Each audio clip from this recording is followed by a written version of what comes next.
संपूर्ण महाराष्ट्रामध्ये हे प्रवचन बघितलं जाणार आहे। म्हणून सर्व बंधू भगिनींना विनंती, आपण सर्वांनी लवकर या ठिकाणी यावं। आजची प्रवचन सेवा ही फक्त 1 तासाची आहे आणि मला वाटतं एक महिना 2 महिन्यापासून मला वाटतं गुरुजींची सेवा मिळावी असे प्रयत्न करणारे महाराष्ट्राच्या कानाकोपऱ्यातून सरांचे विचार ऐकायला मिळावेत असा प्रयत्न बरेच जण करत असतात आणि योगायोगानं या मातेशी त्यांचा काय ऋणानुबंध आहे मला माहित नाही, परंतु दरवर्षी आपल्याकडे सरांची वेळ आवर्जून आपण घेत असतोय आणि सरांच्या बद्दल एक वाक्य बोलू शकतो मी, बोले तैसा चाले त्याची वंदावी पाऊले। ज्याच्या बोलण्यामध्ये आणि वागण्यामध्ये बदल असतो त्या व्यक्तीला बाहेरून जरी किती खास दिसत असला तरी त्याच्या विचाराला किंमत नाही, परंतु अगोदर स्वतः सर तशी वागतात। आतापर्यंत त्यांच्या आयुष्यामध्ये ज्या पद्धतीने त्यांनी जीवन जगलंय वागलंय तेच जगाला सांगितलेलं आहे। साधू संतांचे विचार, महापुरुषांचे विचार, थोरा मोठ्याचे विचार ते अगोदर त्यांनी अभ्यासले, ऐकले आणि आपल्या आचरणात प्रत्यक्ष त्या पद्धतीचं जीवन आज आपल्याला गुरुजींचं पाहायला मिळतं। आणि खूप मोठी पद यांनी एक पद जर सरांच्या एका पदाचा जर आपण उल्लेख केला ते कुठं वशीला लावून किंवा कोणाला आमदार खासदारांना सांगून त्यांच्याकडे ती पद मिळालेली नाहीत, तर त्यांच्या अत्यंत शुद्ध आणि पवित्र चारित्र्य संपन्न जीवनातून त्याच्या आचार विचारातून ही पद गुरुजींकडे आज प्राप्त झालेली आहेत। एक उत्तम कीर्तनकार, मला वाटतं गेल्या वर्षापासून अत्यंत सुंदर सरांनी कीर्तन सेवेला सुरुवात केलेली आहे। खूप मोठे व्याख्याते, मोठे मोठे महापुरुष, महामानव जे आपल्या भारत देशामध्ये होऊन गेलेले आहेत त्या सर्वांच्या जीवनचरित्राचा एक प्रचार आणि प्रसार संपूर्ण महाराष्ट्राच्या कानाकोपऱ्यामध्ये ते करतात आणि यांच्याच कार्याचा गौरव म्हणून श्री संत तुकोबाराया साहित्य परिषद महाराष्ट्र प्रवक्ता म्हणून त्यांची निवड आपल्या महाराष्ट्र राज्यावर झालेली आहे। याच बरोबर खूप मोठे पद, आता सरांच्या पदाबद्दल जर मी बोलायचं म्हणलं तर मला वाटतं अर्ध प्रवचन माझंच, म्हणजे अर्धा वेळ प्रवचनाचा इथेच जाईल। म्हणून जास्त न बोलता सरांचे विचार आपल्याला या उरलेल्या 1 तासामध्ये जवळपास 5 वाजेपर्यंत आपल्याला सरांचे विचार या ठिकाणी ऐकायचे आहेत। म्हणून सरांना विनंती करतो की आज आपण आजच्या प्रवचन सेवेला सुरुवात करावी। जळे स्थळी काष्टी पाशाने संपूर्ण चराचरामध्ये भरून उरलेला चैतन्य रूपी भगवान कृष्ण परमात्मा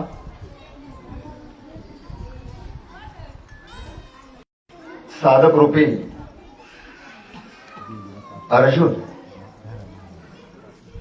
जगातील सर्व संत महात्मे, महात्मा चार्वाक, महात्मा बुद्ध, महात्मा बसवेश्वर, महात्मा कबीरदास, संत रोहिदास, ज्ञानेश्वर माऊली, नामदेव महाराज, मुक्ताबाई, जनाबाई, चोखा मेळा, संत तुकडोजी महाराज, संत गाडगे बाबा आणि जगद्गुरु तुकोबाराय, सर्व संत महात्मे या विचारपीठाचे विचारपीठ प्रमुख हभप परमपूज्य धनराज महाराज मोहिते डोंगरगावकर, माझ्यासमोर उपस्थित असलेले जिज्ञासू भक्त, अर्थ भक्त, अर्थार्थी भक्त आणि ज्ञानी भक्त, सर्व उपस्थित मायबाप, कलमुगळे गावातील सर्व तरुण, पाठीमागे थांबलेले शाळेतील मुलं, प्रत्येकाच्या अंतरात्म्यामध्ये असलेल्या त्या सर्व शक्तिमान परमेश्वराच्या चरणावरती, आपल्या सर्वांच्या चरणावरती नतमस्तक होतो, दंडवत घालतो आणि आजच्या निरूपण सेवेला या ठिकाणी मी सुरुवात करतो। कलमोगळी नगरीमधल्या अखंड हरिनाम सप्त्याचा हा शेवटचा दिवस आहे. संध्याकाळी कीर्तन, उद्या काल्याचं कीर्तन, महाप्रसाद आणि सप्ताह संपणार. गेल्या 17 वर्षापासून आपल्या गावामध्ये अखंडपणे सप्त्याला सुरुवात झालेली आहे. पुढच्या वर्षी 1.5 तप सप्त्याला पूर्ण होतात. गेल्या अनेक वर्षापासून नको नको म्हणत असताना सुद्धा तुम्ही माझी प्रवचन शेवट ठेवता. आता 10-12 वर्षापासून येतोय, आता थांबा, नवीन लोकांना संधी द्या. तरी पण तुम्ही सर्वांनी प्रेमाने प्रवचन ठेवता, निरूपण ठेवता, त्याबद्दल आपल्या प्रत्येकाचे या ठिकाणी आभार व्यक्त करतो. या नगरीतील सुपुत्र ज्यांचं नाव लातूर जिल्ह्यामध्ये, मराठवाड्यामध्ये शिक्षण क्षेत्रामध्ये घेतलं जातं, ज्यांचा आवाज महाराष्ट्र ऐकतो, जो आदर्श शिक्षक आहे, उत्तम प्रवचनकार आहे, उत्तम कीर्तनकार आहे आणि खऱ्या अर्थानं कलमुगळी नगरीचं नाव लातूर जिल्ह्यामध्ये, मराठवाड्यात पोहोचवण्याचं काम ज्या आदर्श शिक्षकांना केलं आणि या सगळ्या सप्त्याला सगळ्यांसोबत राहून, सगळ्यांसोबत घेऊन आपल्या परीनं उभारी देण्याचं काम जे करतात ते आदरणीय आमचे मित्र गुरुवर्य मुर्मे सर आणि आपण सर्वजण. अनेकदा आपल्या गावामध्ये वेगवेगळ्या विषयावर मी बोललो नाही. कधी शब्दावर बोललोय, कधी ओवीवर बोललोय, कधी कुठल्या विषयावर बोललोय. अनेकदा प्रसादान विषयावर बोललोय, हे विश्वाची माझे घर या ओवीवरती बोललोय, आईवडिलावरती बोललोय, खूप वेगवेगळ्या विषयावरती बोललोय. आजचा खूप आगळा वेगळा नवा विषय, तुम्ही कधी न ऐकलेला विषय मी पहिल्यांदा आपल्या सर्वांच्या सेवेमध्ये निरूपणासाठी आजचा विषय घेतोय. त्या ओवीमध्ये शब्दामध्ये जीवनाचा अर्थ दडलेला आहे. शब्द समजून घ्या, अर्थ समजून घ्या, भाव समजून घ्या आणि हे सगळं समजून घेत असताना ते कसं आपल्या जीवनामध्ये उतरेल याचा प्रयत्न करा. याच देही याच डोळा आपल्याला मुक्ती मिळणार आहे. मेल्यानंतरची मुक्ती काहीही कामाची नाही. जिवंतपणी माणसाला दुःखातून मुक्त होता येतं. दुःखातून मुक्त होणे म्हणजे मुक्ती. मेल्यानंतर मुक्ती मिळावी ते तर तुम्ही पुण्य करा, पाप करा, सगळ्यांना मेल्यानंतर मुक्ती मिळणारच आहे. मी त्याच्याबद्दल बोलत नाही, जे वास्तव आहे, जे सत्य आहे त्याच्याबद्दल बोलतोय. आजच्या निरूपण सेवेसाठी जी ओवी मी घेतोय, मी अविवेकाची काजळी फेडोनी विवेक दीप उजळी, ते योगी आप आहे दिवाळी निरंतर. खूप सुंदर ओवी आहे, खूप अर्थ दडलेला आहे. आणि म्हणून विषयाच्या खोलात गेल्यानंतर सगळ्यांनी विषय समजून घेणं खूप महत्वाचं आहे. कारण देवा धर्माच्या नावावरती, अध्यात्माच्या नावावरती प्रचंड पाखंड अवतीभोवती निर्माण झालेला असताना विषय काय आहे, आपण कुणीकडे चाललोय, आपण काय सांगावे, लोक काय ऐकायले आणि व्यवस्था कुणीकडे चालली आहे, ह्या सगळ्यापेक्षा महत्वाचं आहे की ज्ञानेश्वर माऊलीला काय सांगायचं होतं, साधू संतांना काय सांगायचं होतं आणि वारकरी धर्माला, वारकरी संप्रदायाला, जगाला काय सांगायचं होतं हे समजून घेण्यासाठी आजची ही ओवी घेण्यात आलेली आहे. मी अविवेकाची काजळी. या ओवी मधला मी म्हणजे कोण? मी म्हणजे मी आहे का? हो. मी म्हणजे तुम्ही आहेत का? हो. पण ज्ञानेश्वर माऊलीला खूप खोल अर्थ सांगायचा आहे. भगवान श्रीकृष्ण, भगवान परमात्मा कुरुक्षेत्राच्या भूमीवर रथामध्ये बसलेले, उभा टाकलेले अर्जुन आहे. भगवान कृष्ण अर्जुनाला सांगतात, मी म्हणजे कोण? भगवान कृष्ण. अर्थ कळला? भगवान कृष्ण अर्जुनाला सांगतात, काय सांगतायत की अर्जुना, असं पळून जाऊन तू तुझं पुरुषार्थ गाजवू शकणार नाही. तुला क्षत्रिय धर्माचं पालन करावे लागेल. तुला आलेल्या परिस्थितीला सामोरं जावं लागेल. तुला युद्ध करावंच लागेल. तुला पर्याय नाही. अधर्माच्या नाशासाठी, धर्माच्या रक्षणासाठी तुला युद्ध करावं लागेल. तेव्हा अर्जुन आला की नाही नाही, हे भगवान, माझ्या आजोबांना मारून, माझ्या काकांना मारून, माझ्या भावाला मारून, माझ्या नातेवाईकाला मारून, माझ्या मित्रांना मारून, माझ्या गुरूंना मारून मला हे राज्य नको. मी दऱ्याखोऱ्यात जातो, संन्याशी होतो, कंदमुळे खातो, फळफळावळ खातो, तिकडच गोहीमध्ये कुठेतरी राहतो. मला हे युद्ध करायचं नाही, रक्तपात करायचं नाही, मला कोणाचाही खून करायचं नाही, कोणाची हत्या करायची नाही, कारण हे सगळे माझे आहे.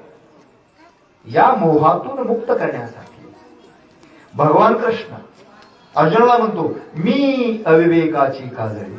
अर्जुना, मी तुझ्या मनामध्ये निर्माण झालेल्या अविवेकाची काजळी दूर करणार आहे, तुझ्या आयुष्यातला अंधार दूर करणार आहे, तुझ्या आयुष्यातलं दुःख दूर करणार आहे. तू कर्तव्यापासून पळून चाललेला आहेस, तुला कर्तव्याकडे येण्यासाठी तुझ्या मनामध्ये मी विवेकाचा विचार उजवणार आहे. आणि म्हणून या ठिकाणचा मी म्हणजे कोण? भगवान कृष्ण अर्जुनाला सांगतात की कर्तव्य पूर्ण कर, कर्तव्याला सामोरं जा, रणांगणातून पळून जाऊ नकोस. तुझ्या वाट्याला आलेले कर्म तुला चुकणार नाही, तुला ते करावेच लागते. म्हणून मी शब्द आहे.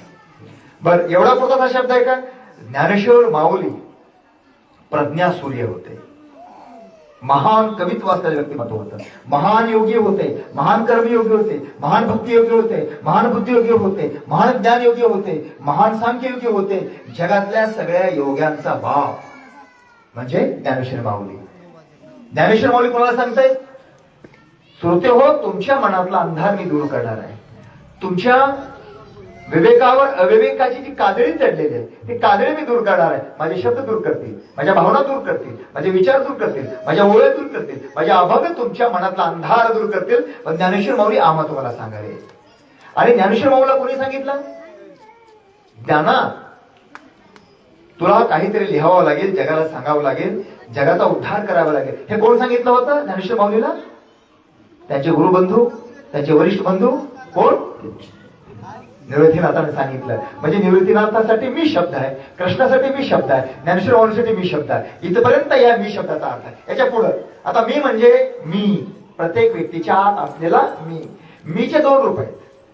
साधू संत जेव्हा सांगतात, महापुरुष जेव्हा सांगतात, तर तो मी शब्द म्हणजे काय आहे? प्रकाश, ज्ञान, प्रतिभा, प्रज्ञा. थांबायला लेकरांनो, प्रतिभा, प्रज्ञा, ज्ञान या अर्थाने मी शब्द आलेला आहे. आणि आम्ही तुम्ही जेव्हा मी मी मी म्हणतो, मी शेती केली, मी नोकरी केली, मी घर बांधलं, मी गाडी घेतली, मी फिरवलं, मी घेऊन गेलो, अहंकार. सामान्य माणूस जेव्हा मीचा उच्चार करतो तेव्हा तो मी म्हणजे त्याच्यासाठी अहंकार असतो. आणि साधू संत महापुरुष कर्मयोगी जेव्हा मी म्हणतो तेव्हा ते उपदेशाच्या, अधिकाराच्या, ते ज्ञानाच्या भाषेमध्ये आम्हा तुम्हाला बोलतात. आणि म्हणून मी अविवेकाची काजळी. अविवेक म्हणजे काय? अविवेक म्हणजे काय? अंधार, दुःख, अविचार, विचारहीनता म्हणजे अविवेक. उदाहरणार्थ, जीवनामध्ये कुठलंही कर्म करताना, कुठलंही कार्य करताना विचारानं करणं आणि अविचारानं करणं. तुम्ही जेव्हा विचारानं करता, सतत बुद्धीनं करता, चांगुलपणा ठेवून करता, भल्याचा विचार करून करता, तेव्हा तो विचार म्हणजे विवेक ठरतो.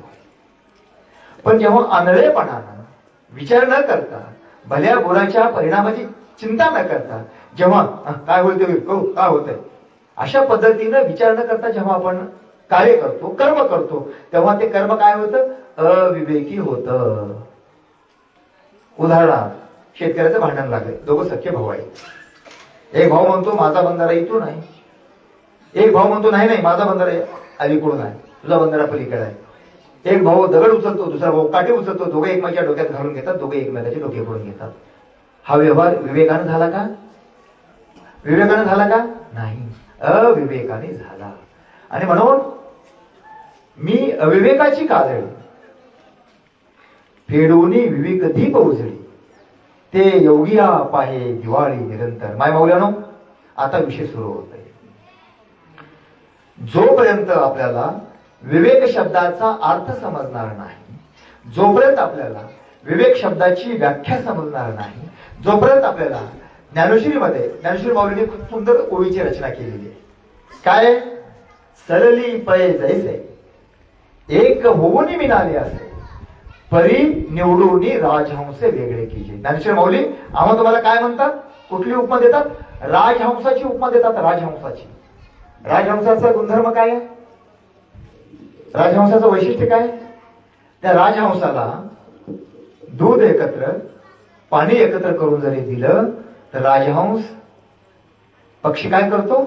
फक्त त्यातलं दूध तेवढं शोषून घेतो, पाणी बाजूला करतो. ही विवेक बुद्धी, हा विचार, हे ज्ञान प्रत्येक कार्य करत असताना काय घ्यावं काय घेऊ नये, काय टाकावं काय टाकू नये, सारासार विचार. सगळ्या माया माऊल्या आहेत. सुपामध्ये जेवायला घेऊन पाकडतो की नाही आपण? केर कचरा ओढून जातो की नाही, जे काही राहतं ते निकं राहतं. त्याच्यामध्ये थोडे थोडे खडे असले, दगडधोडे असले, माती असली, आपण काय करतो, वेचून बाजूला काढतो, टाकतो. बाहेरची माती ज्वारीत टाकतो का, बाहेरचे खडे ज्वारीत टाकतो का, निके दाणे तेवढे बाजूला करतो. हा सारासार विचार रोजच्या जगण्यामध्ये, रोजच्या जीवनामध्ये, रोजच्या कर्मामध्ये अशा पद्धतीनं आपलं कर्म करता आले पाहिजेत, म्हणजे विचारानं कर्म करता आले पाहिजेत. म्हणून ज्ञानेश्वर माऊली म्हणाले, सलली पै जैसे एक होऊनी मिळाले असे, परी निवडवून राजहंसे वेगळे कीजे. प्रत्येक भक्त, प्रत्येक माणूस हा राजहंसाप्रमाणे झाला पाहिजे. तो आहे का, नाही. नको त्या गोष्टी गोळा करतो, ज्या महत्वाच्या त्या टाकून देतो. किती सुंदर ज्ञान ज्ञानेश्वर माऊलीने या गोष्टीच्या माध्यमातून आम्हा तुम्हाला दिलेलं आहे. संस्कृतमध्ये एक वाक्य आहे, नीर क्षीर विवेक असं म्हणतात. म्हणजे जीवनामधले प्रत्येक गोष्ट घेत असताना तपासून घ्या, चौकशी करून घ्या. माय मौल्यानो, मला एक सांगा, आपण भाजीपाला आणायला बाजारात गेलो, खरा भाजीपाला आणतो का बाबा? चांगला चांगला भाजीपाला आणतो, ताजा भाजीपाला आणतो ना, का खराब भाजीपाला आणतो? आणत नाही. बर, कापडाच्या दुकानामध्ये आपण गेलो, चांगलाच कपडा घेतो ना, रंग बघतो, टिकाऊ आहे का बघतो, स्वस्त आहे का बघतो, आवडलंय का बघतो, मगच आपण कापड घेतो. कापडाच्या दुकानात गेल्यानंतर आपण निकष लावतो, विचार करतो, चांगला आहे का. भाजीपाल्याच्या बाजारात गेल्यानंतर चांगला भाजीपाला आहे का. दुकानात किराणा नाही गेल्यानंतर गूळ चांगला आहे का, साखर चांगली आहे का, तांदूळ चांगला आहे का, डाळ चांगली आहे का, शेंगदाणे चांगले आहेत का, किडके, सगळं बघून घेतो ना आपण. त्याला काय म्हणायचं, विवेक बुद्धी. म्हणजे संसारामध्ये, प्रपंचामध्ये प्रत्येक गोष्ट करत असताना आपण बुद्धीनं विचारपूर्वक तपासून ती गोष्ट घेतो. मग धर्मामध्ये, अध्यात्मामध्ये ही तर्कबुद्धी, ही विवेक बुद्धी नको का? इथं येणारा महाराज काही सांगावं, आपण काही ऐकावं का? कुठल्याही ग्रंथामध्ये काही लिहिलं म्हणून काही सत्य मानावं का? नाही. आणि म्हणून त्या अर्थानं ही ओवी अत्यंत महत्वाची आहे. आपलं सगळं आयुष्य बदलून टाकणारी ओवी आहे. मी अविवेकाची काजळी. माय मौल्यानो, इथं जुनी मंडळी आहेत काही, आमची आत्याबाई दिसते समोर, इथं मोरमेसरची आत्याबाई दिसते, त्यांची आई दिसते, हे सगळे मंडळी मला सगळेच ओळखीचे आहेत. नवीन सुनबाईला माहिती आहे की नाही मला माहित नाही. एक 30-40 वर्षापूर्वी दिवे होते, कंदिलही नव्हते, दिवे होते, राखेल टाकलं, कपड्याची वात केली जायची, पेटाला जायचं आणि रात्रभर दिवा राहावा म्हणून तो दिवा दिवळीमध्ये ठेवला जायचा. दिवळीमध्ये नवीन सुनबाईला माहिती नाहीये. आणि मग तो दिवा ठेवल्यानंतर रात्रभर दिवा जळून जळून जळून त्या दिवळीच्या अवतीभोवती काळोंकी चढायची. रात्रभर काळोंकी चढायची. पहाटे 2-3-4 वाजता ती काळोंकी एवढी वाढायची, एवढी वाढायची की त्याची काजळी तयार व्हायची. आणि ती काजळी एवढी एवढी वाढत वाढत पेटलेला दिवा, ती वात, तेल असताना सुद्धा, दिवा जळत असताना सुद्धा ती काजळी दिव्याला विझवून टाकायची. आम्ही लहानपणी बघितलेलं. आणि म्हणून ज्ञानेश्वर माऊली जुनं उदाहरण देतात, जुना दृष्टांत देतात. मी अविवेकाची काजळी. आमचं तुमचं जीवन कसं झालंय? अविवेकाची काजळी आमच्या तुमच्या बुद्धीवर चढले, मनावर चढले, विचारावर चढले.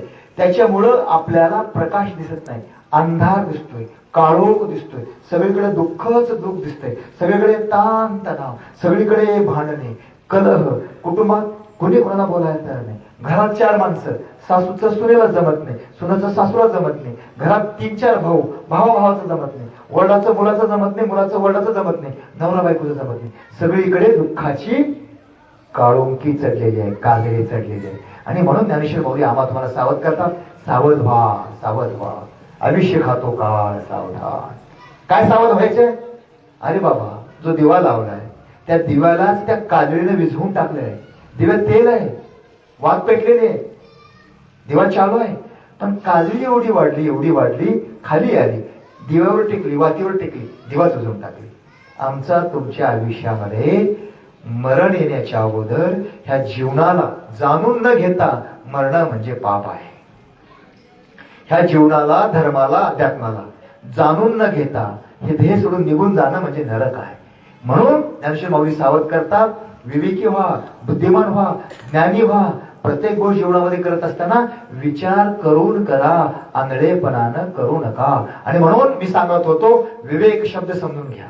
एवढा एक शब्द जरी समजला ना, बरोबर सर, सगळे अध्यात्मशास्त्र तुम्हाला कळाले. वेगळं काही सांगण्याची गरज नाही. एवढी ताकद, एवढी खोली, एवढं ज्ञान एका शब्दामध्ये. ज्ञानेश्वर माऊली एका ओळीमध्ये म्हणतात, कुणाला? निवृत्तीनाथाला, आपल्या गुरुला काय म्हणतात? माझी विवेकावरती विशेष प्रीती असल्यामुळे मी श्रीमद भगवद्गीतेसारख्या महान ग्रंथावरती टीका करण्याचं काम करतोय, निरूपण करण्याचं काम करतोय आणि त्याच्यावरती भाष्य करण्याचं काम करतोय, असं ज्ञानेश्वर माऊली कुणाला म्हणतात? आपले गुरु निवृत्तीनाथाला म्हणतात. कोणता शब्द वापरलाय? विवेक शब्द वापरलाय. आणि म्हणून विवेक शब्द समजून घ्या. बरोबर सर, मी जेवढं चांगलं वाचलेलं आहे, जेवढं चांगलं ऐकलेलं आहे, जेवढं चांगलं पाहिलेलं आहे, जेवढं चिंतन मनन केलेलं आहे, या सगळ्या गोष्टीच्या आधारानं मी विवेकाची खूप आगळी वेगळी व्याख्या करतो. हे तुम्हाला कुठंच ऐकायला मिळणार नाही, कुठल्याच पुस्तकात सापडणार नाही. माझं चिंतन मी मानतो विवेकाच्या माध्यमातून. विवेक म्हणजे काय? 3 अक्षर आहेत, वि, वे आणि क. या 3 अक्षराचा एक शब्द बनला विवेक. मग मी पहिल्या अक्षराची संकल्पना कशी मांडतो?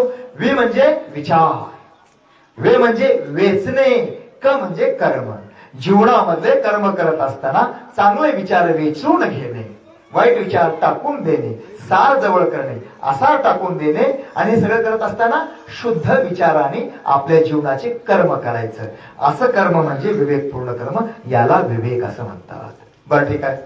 विचार 2 प्रकारचे, चांगले विचार आणि वाईट विचार. उदाहरणार्थ, मी सप्त्यामधून निघालोय आणि कुणातरी माय माऊलीची सोन्याची अंगठी पडली. विचार 2 प्रकारचे असतात.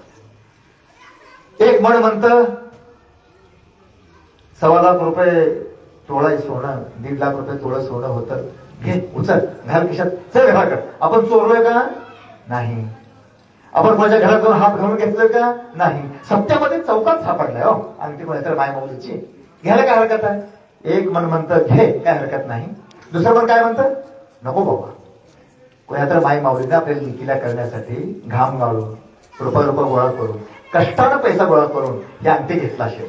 हे अंगठी घेणं बरोबर नाही, चूक आहे. आपण जायला पाहिजे, मुरमे सरला सांगायला पाहिजे, मुरमे सर एक सोन्याची अंगठी सापडली आहे, घोषणा करा आणि ओळख पटवा आणि अंगठी देऊन टाका. 2 विचार आहेत. विचार 2 प्रकारचे आहेत, एक चांगला विचार आहे, एक वाईट विचार आहे, बरोबर विचार आहे, चूक विचार आहे. आणि म्हणून मी शब्द काय वापरतो? विवेक शब्द वापरत असताना वि म्हणजे कसला विचार? शुद्ध विचार, ज्याच्यामध्ये बाधा नाही, ज्याच्यामध्ये पाप नाही, ज्याच्यामध्ये बळ नाही, ज्याच्यामध्ये विकार नाहीये, असा विचार म्हणजे विवेक. बर, विवेक या अक्षरातील जे दुसरा शब्द आहे तो कोणता? वे, वेचणे. माय माऊल्यानो, तुम्हाला जर फुलाची माळ करायला दिलं, फुलाची माळ, हार तयार करायचा आहे आणि 2 टोपले तुमच्या समोर फुलं टाकलेले, वेगवेगळे रंगीबेरंगी, काही चांगली फुलं आहेत, काही खराब फुलं आहेत, काही सुकलेली फुलं आहेत, काही ताजी फुलं आहेत. तुम्ही कोणत्या फुलांचा हार विणार? कोणत्या फुलाचा हार गुंफाल तुम्ही? बोला. खराब फुलं घेताल का? सुकलेली फुलं घेताल का? ताजी फुलं, तीही बिनताना रंगीबिरंगी फुलं आणि शेवटी गुलाबाचं फुल करून सुंदर छान हार तयार करा. काय वेचावं, काय वेचू नये. का लक्षात? विवेक, क शब्द. कर्म कसे पाहिजे? शुद्ध विचाराने करणारे, चांगल्या पद्धतीने वेचलेले आणि ते विचार आपल्या आचरणात आणणारा विचार, ती कृती म्हणजे विवेक. एवढा साधा सोपा शब्द आहे.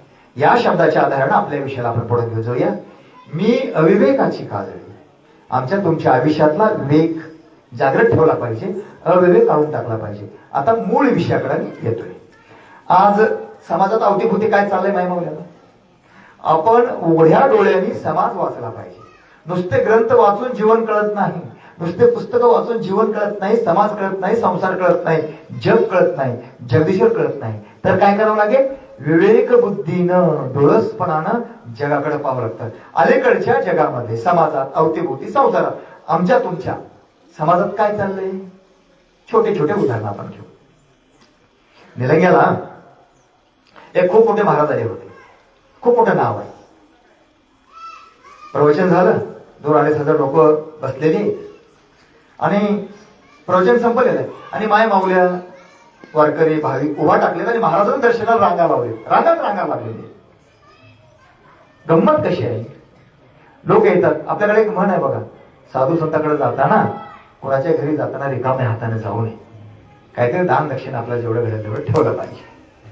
मग त्या माय माऊल्या कोणी 50ची नोट काढताय, कोणी 20ची नोट काढताय, कोणी 10ची नोट काढताय, महाराजच्या पायावर ठेवतात, महाराजच्या पाया पडतात. महाराज 10च्या नोटकडे बघायला तयार नाही. 10च्या नोट कोण बघते, काय किंमत 10 रुपयाची. 50च्या नोटकडे सुद्धा महाराज बघायला तयार नाही. महाराजाला असं कळतंय, महाराजाचा एक डोळा पैशाकडे, एक डोळा तिरपा तिकडे लोकांकडे. लोकांना असं वाटावं की महाराज लोकांकडे बघतायत, परंतु गंमत अशी आहे की महाराजाचा डोळा पैशावर आहे, लोकांकडे पण आहे. लोकांमध्ये संभ्रम आहे. एक आपल्यातलीच माय माऊली, तुमच्यातलीच सुरी, नाव सांगत नाही, घडलेली घटना. सगळेच चाललेत, सगळेच पैसे ठेवते, सगळ्याच आशीर्वाद घेते, आपण ते आशीर्वाद घ्यावं, पाया पडावं म्हणून ती माय माऊली निघाली. बरं, पोराला पुस्तकं घेऊन द्यायची, पैसे नाही.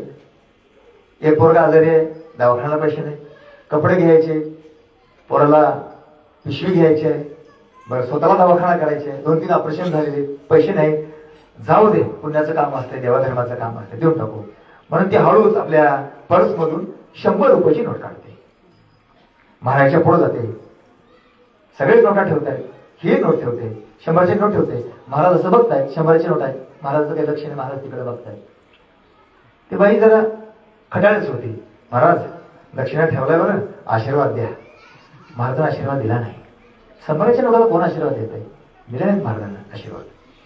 पाठीमागे एक मारवाड्याची बाई होती, पर्समधून हिरवीगार 500ची नोट काढली, महाराजच्या पायावर ठेवली. पायावर ठेवल्याबरोबर महाराजांनी बघितलं 500ची नोट आहे. बाई तुझं भलं हो, तुझ्या कुटुंबाचं भलं हो. ज्या बाईला आशीर्वाद दिला ती बाई हसत आनंदाने तिकडे गेली. ज्या बाईला आशीर्वाद मिळाला नाही ती दुःखी कष्टी होऊन बाजूला गेली. काही दिवसांतर मला म्हणाली, सर महाराजांनी मला आशीर्वाद दिला नाही बघा. मी महाराजाला म्हटले, महाराज आशीर्वाद द्या. महाराज बघितले सुद्धा नाहीत मला. ज्या महाराजाचा डोळा पैशावर आहे, नोटवर आहे, छोटी नोट आहे का मोठी नोट आहे, याच्यावर आहे, असे महाराज आमच्या तुमच्या जीवनाचा उद्धार करतील काय, हा माझा तुम्हाला प्रश्न आहे. अशा प्रकारचे महाराज समाजाचा उद्धार करतील काय, हा तुम्हाला प्रश्न आहे. अशा प्रकारचे महाराज खऱ्या अर्थानं समाजाला खरंच कर्मयोग सांगतात का, ज्ञानयोग सांगतात का, खरंच बुद्धियोग सांगतात का, खरंच विवेकयोग सांगतात का, खरंच लोकांच्या उद्धारासाठी हे कार्य करतात का, नाही. मी अविवेकाची काजळी आली आहे. परंतु बाह्य वेशभूषा कशी, दाढी वाढलेली आहे, भगवे कपडे अंगावरते, मोठं नाव आहे, पोस्टरवर नाव आहे, बॅनरवर नाव आहे, गावागावात नाव आहे, गुरु आहेत घराण्याचे, गावागावाचे गुरु आहेत, म्हणून ते संत आहेत का.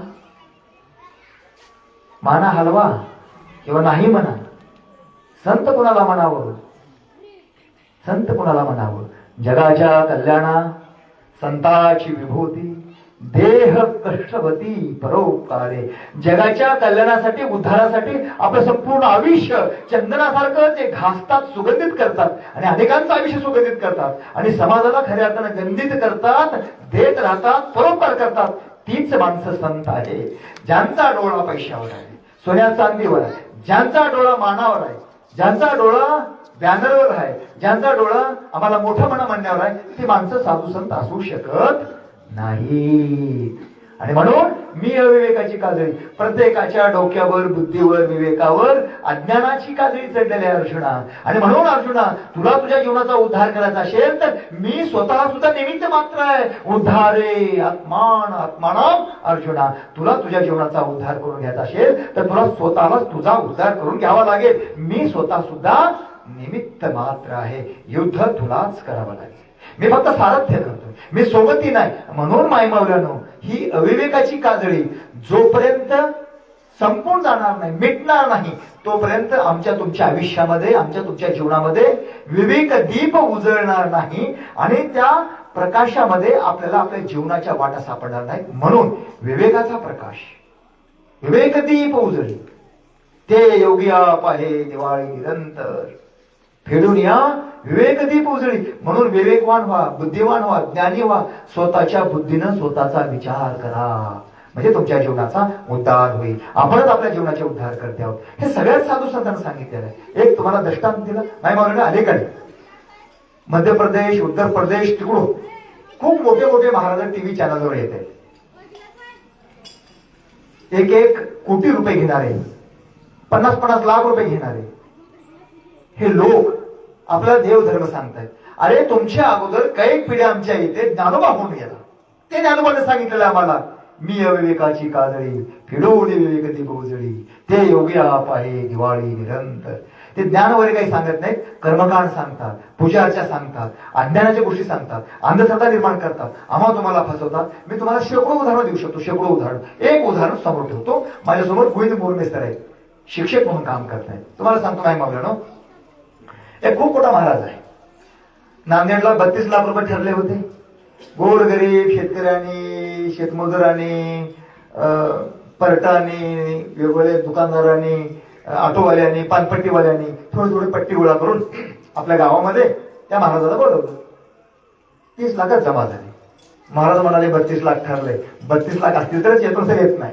2 लाखासाठी महाराज त्या गावात आले. सगळं गाव दुःखी झाला. बरं, तो महाराज समाजाला काय सांगतोय, समाजाला काय देतोय, कोणतं ज्ञान देतोय ते मी सांगतोय जसं आहे तसं. माझा एकही शब्द नाही. आलं का लक्षात? त्यांच्या कार्यक्रमाला लाखोची संख्या असते. मंत्री असतात, मुख्यमंत्री असतात, आमदार असतात, खासदार असतात, प्राध्यापक असतात, डॉक्टर असतात. आणि माय मावल्याची गर्दी तर जागा पुरत नाही, जागा. आणि महाराज काय सांगतात, तुमची मुलं अभ्यास करत असतील, शाळेत जात असतील, पेपर अवघड जात असेल, अभ्यास झालेला नसेल, पास व्हायचं असेल तर काय करायला पाहिजे? तुमच्या पोरांनी, विद्यार्थ्यांनी बेलाची 3 पानं घ्यायची, त्याला मध लावायचं, महादेवाच्या पिंडीला चिटकवायचं, शिवाला प्रार्थना करायची, महादेवाला प्रार्थना करायची, माझा आशीर्वाद तुमच्या लेकरा बाळांना आहे, तुमची मुलं पास होतील.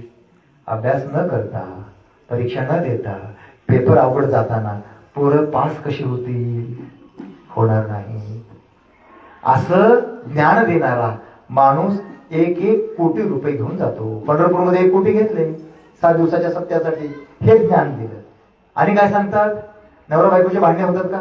जगामध्ये जिथं जिथं नवरा बायको आहे तिथं तिथं प्रत्येकाचे भांडणे असतात, छोटे मोठे कमी जास्त. कुठेही जा, त्याचा फायदा ते कसा घेतात? नवरा बायको जमत नाही का? ठीक आहे, तोडगे सांगतात महाराज. तोडगे काय करा, ताट घ्या, त्या ताटामध्ये कापूर जाळा, संडास रूम मध्ये फिरवा, बाथरूम मध्ये फिरवा, खिडकीत फिरवा, दारात फिरवा. शेजाऱ्याचं तुमचं जमत नाही, शेजाऱ्याकडे तोड करून फिरवा, 7:30 निघून जाते. हे ज्ञान ते सांगतात. आणि आमची माऊली काय सांगतात, मी अविवेकाची काजळी फिरवून विवेक दीप उजळी, ते योगी आप आहे दिवाळी निरंतर. आमचे तुकोबारे काय सांगतात, सत्य असत्याशी मन केले ग्वाही, मानियेले नाही बहुमता. असाध्य ते साध्य करिता सायास, कारण अभ्यास तुका म्हणे. विद्यार्थ्याला आम्हाला तुकोबारे काय सांगतात, अरे बाबांनो, या जगामध्ये कुठलीही गोष्ट अशक्य नाही, असाध्य नाही. साधना करा, चिंतन करा, अभ्यास करा, पुन्हा पुन्हा करा. हे तत्वज्ञान सांगणारे आमचे जगद्गुरु तुकोबाराय 7 समुद्राच्या पलीकडे गेले. आणि हे उत्तर प्रदेशाकडून आलेले कर्मकांडी लोक आम्हाला काय सांगतात, कापूर फिरवा, ताट फिरवा, टाळे वाजवा, कर्मकांड करा, तुम्हाला पुण्य लाभेल. असं म्हणणारा जो महाराज आहे ना, त्याचं नाव आहे प्रदीप मिश्रा. कट्टावधी रुपये कमावतात देवा धर्माच्या नावावरती. खरं काही सांगत नाहीत, फसवणूक करतात. पण त्यांचा तरी काय दोष? आम्ही तुम्ही त्यांच्या पाया लागलो, जागा पुरत नाही. महाराज निघाले, चला महाराजचं दर्शन घ्यायचं, महाराजचं दर्शन घ्यायचं, रांगाच रांगा, रांगाच रांगा, धडाधड खाली पडतात, काही तिकडे पडतात, काही इकडे पडतात, काही खाली पायाखाली तोडवले जातात. पाठीमागं तर भोले महाराजाच्या दर्शनाला जाताना कितीतरी लोक मेले, 100-200 लोक मेले. कशासाठी? तर महाराजाच्या पायाची धूळ जर कपाळाला लावली तर रोगराई दुरुस्त होते. मग डॉक्टर कशाला, दवाखाने कशाला, एवढं शिक्षण कशाला? धुळच लावत बसा ना माई मावलं, सगळे रोग निघून जातील. कुणीकडे चाललाय? आमच्या वारकरी संप्रदायाने काय सांगितलंय, आमच्या साधू संतांना काय सांगितलंय, ते सगळे विसरून गेलो. गुरुमे सर, माय मावळीनं माहिती राहू द्या असं सांगणारा जो प्रदीप मिश्रा महाराज आहे ना, त्याचा मुलगा इयत्ता 8वीच्या वर्गात नापास झालेला आहे. तो स्वतःच्या मुलाला हे सांगून पास करू शकला नाही. असं म्हणणारा महाराज, माझा आशीर्वाद तुम्हाला आहे म्हणून पोतेच्या पोते पैसे भरून आपले आशीर्वाद घेऊन जातो. ऐसे कैसे झाले भोंदू, कर्म करुणी म्हणती साधू, अंगा लावून या राख, डोळे झाकून करती पाप, डावी वैराग्याच्या कळा, भोगी विषयांचा सोहळा, तुका म्हणे सांगू किती, जळो तयांची संगती.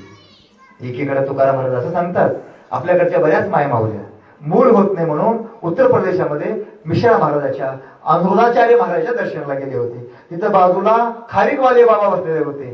तो बाबा खारीक दिला, खारीक खाणाऱ्या बाईला लेकरू होतंय असं तिकडं म्हटलं जातंय. शेकडो बाया त्याच्या नाकाला लागलेले आहेत. खारखाना लेकर होतात मायमाऊल्यानं, खरडा लेकर होतात. नवसे सायासे पुत्र होती, का करणे लागे सेपती. मूळ होण्यासाठी बायकोला नवरा लागतो, नवऱ्याला बायको लागते. हे तत्वज्ञान जगद्गुरु तुकोबरायांनी 16व्या शतकाच्या उत्तरार्धामध्ये सांगितलं. आणि हे काय सांगतात, खारका खा, आमचा आशीर्वाद घ्या, आमचं तीर्थ घ्या, तुम्हाला मुलबाळ होतील. हे खरं आहे का? विषय काय? मी अविवेकाची काजळी, फिरून विवेक दीप उजळी. आपल्या आतला विवेक दीप कधी उजळणार आहे मायमाऊल्यानो? कधी उजळणार आहे मायमाऊल्यानो? खरा अध्यात्म सांगू, खरा धर्म सांगू, खरा साधुसंत सांगू. आभाळ एवढा मोठा साधुसंत, आभाळ एवढा मोठा माणूस, परंतु इथल्या व्यवस्थेने कधीही त्यांना मोठं होऊ देण्याचा प्रयत्न केला नाही, कधीही त्याला पाठिंबा दिला नाही. काही लोकांनी त्यांना संपण्यासाठी खूप प्रयत्न केले. त्या महापुरुषाची गोष्ट सांगतो. कधीच आपल्या आयुष्यामध्ये गाडगे बाबा कुठल्या मंदिरात गेले नाही. मंदिराच्या कोपऱ्यात उभं टाकायचे, 2 दगड घ्यायचे, दगडाच्या टाळामधून गायले अभंग ऐका पांडुरंग. आणि लाखो लोक गाडगे बाबाच्या कीर्तनात असायचे. एकदा गाडगे बाबाला सहज उपरती झाली. पंढरपूरच्या विठ्ठल मंदिरात गेले दर्शन घ्यायला. लक्षात ठेवा, कानेकडे ठेवा, डोळेकडे ठेवा, मन बुद्धीकडे ठेवा. आणि मला उत्तर द्यायचे, मी तुम्हाला प्रश्न केला. 5-6 लोक सोबत होते गाडगे बाबांच्या. प्रचंड गर्दी होती. पुढे गेले. पुढे गेल्यानंतर तिथे 2 ते भडवे आहेत, तिथे पूजा करणारे भडवे. ते भडवे समोर आलेले विचारला, कोण आहेस तू? गाडगे बाबा म्हणाले, माणूस जी. कोणत्या जातीचा आहेस? माणसाच्या जातीचा आहे जी. तर दूर होत म्हणून पाठीमध्ये एक रट्टा मारला. गाडगे बाबाच्या डोळ्यामध्ये टचकन पाणी आलं, डोळ्यातून अश्रू गळाले. गाडगे बाबा आपल्या लोकांना म्हणाले, अरे बाबांनो, हा भडव्यांचा विठ्ठल आहे रे, आपला विठ्ठल इथे नाही. चला तुम्हाला मी विठ्ठल दाखवतो, चला चला असं म्हणून गाडगे बाबा परत वळले. आयुष्यात कधी कुठल्या मंदिरात अगोदरही गेले नव्हते, नंतरही गेले नव्हते. कुठे गेले गाडगे बाबा? पंढरपूरच्या झोपडीमध्ये. तिथं अनेक माय माऊले, अनेक माणसं म्हातारी कोतारी आजारी पडलेले, जखमा झालेले, चिघळलेलं आहे, हात फाटलेले. त्यांच्या जखमा धुण्याचं काम, त्याच्या जखमा पुसण्याचं काम, त्यांना औषध लावण्याचं काम, त्याला मल्लमपट्टी करण्याचं काम गाडगे बाबा करत होते. आणि आपल्या जवळ आलेल्या त्या भक्तांना म्हणाले, माझा विठ्ठल इथं असतो, माझा विठ्ठल असतो. तीर्थ विठ्ठल, क्षत्र विठ्ठल, देव विठ्ठल, सगळं काही विठ्ठल विठ्ठल. हा माझा विठ्ठल आहे. कुठं आहे आमचा तुमचा देव? साधू संतांनी देव कुठं बघितला? स्वामी विवेकानंद देव कुठं बघितला? दरिद्री नारायणामध्ये देव बघितला.